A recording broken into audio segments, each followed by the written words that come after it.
factor is your economic power. You are going to Makola Market, or your wife is going to Makola Market. My wife too is going. So they meet at the Trotro station. Then she said, "Oh, Alaji, Alaji's wife, you, Kadri, right?" Then your wife will say, "Oh, as for today, my husband gave me money for shopping, for the family, for the weekend." Then my wife will ask, "How much?" "Oh, he gave me up to 1,000 cedis." Then my wife will say, "Oh, as for my husband, he says things are hard, so he gave me 150 Ghana cedis." Please, even right from the trotro in the conversation, because of the economic disparity, even as they talk, whose wife's voice will be higher? The lower money's voice, the wife with the lower amount will be higher.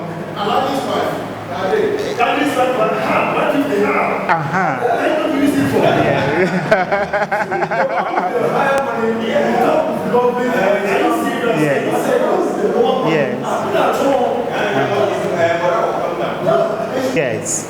So when our leaders go and negotiate, your GDP alone is like chicken change.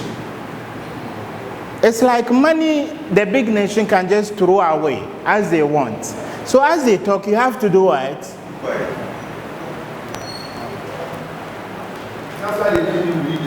No. Like, you know, sometimes they blame the leaders. A 150 pager, you didn't take your time to go through, and then you just signed, and Parliament, you know, passed the bill.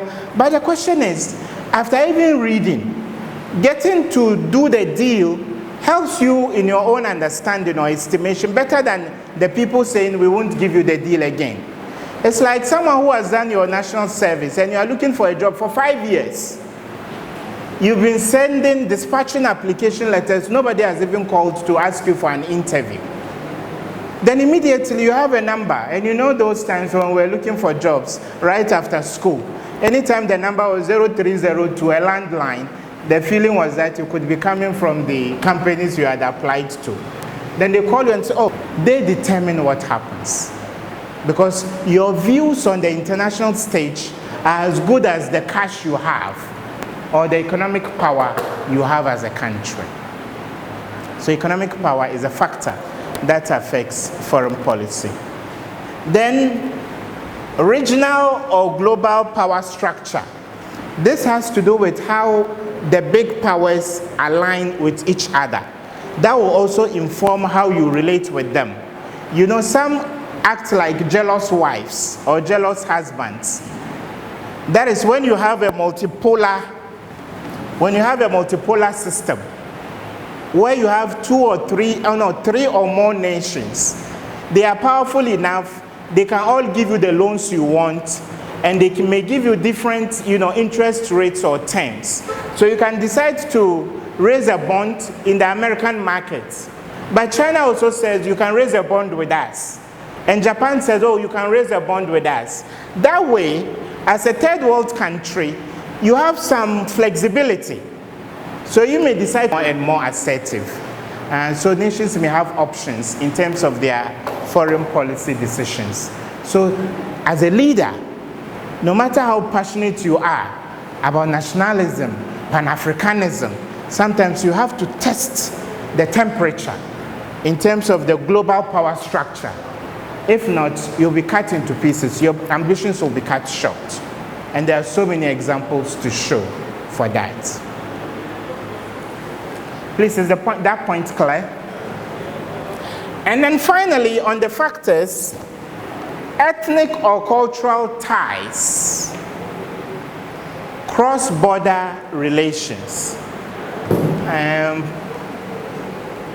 The Western Togoland issue still comes across as a good example.